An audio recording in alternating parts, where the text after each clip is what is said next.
Yrittäjyydessä varmaan parasta on se vapaus periaatteessa valita mitä tekee ja milloin tekee.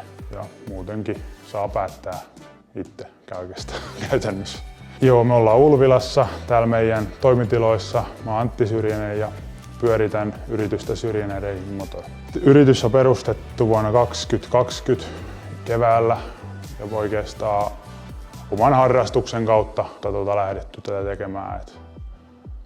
Koko ikäni käytännössä pyörin moottoripyöriä parissa, niin se oli jotenkin aika luonnollinen siirtymä sitten tavallaan. Eli periaatteessa meidän palvelu koostuu vähän niin kuin kahdesta osasta, eli tehdään moottoripyöriä, huolto- ja korjaustöitä, oikeastaan kaikkiin merkkeihin ja malleihin, ihan niin kuin pienistä huoltotöistä lähtien, kaikki moottorikorjaukset ja isommat projektit. Ja toinen osuus on sitten moottoripyöriä kierrätystoiminta, eli periaatteessa meillä on oma verkkokauppa, jos myydään purkuosia ja muutakin tarviketta ja varaosaa ja tämmöistä.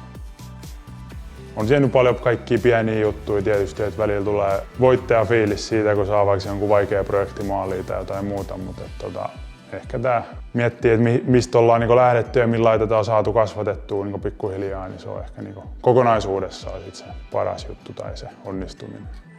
Tulevaisuudessa olisi nyt tarkoitus kasvattaa toimintaa totta kai ja mahdollisesti saada sillä lailla homma pyörimään, että pystyisi olemaan useampiakin työntekijöitä mukana ympäri vuoden. Ja varsinkin tuolle verkkokauppa- ja purkuosapuolelle niin siihen on niin aika paljon ajatuksia, että millä sitä lähtisi kehittämään ja skaalaamaan niin isommaksi niin sanotusti.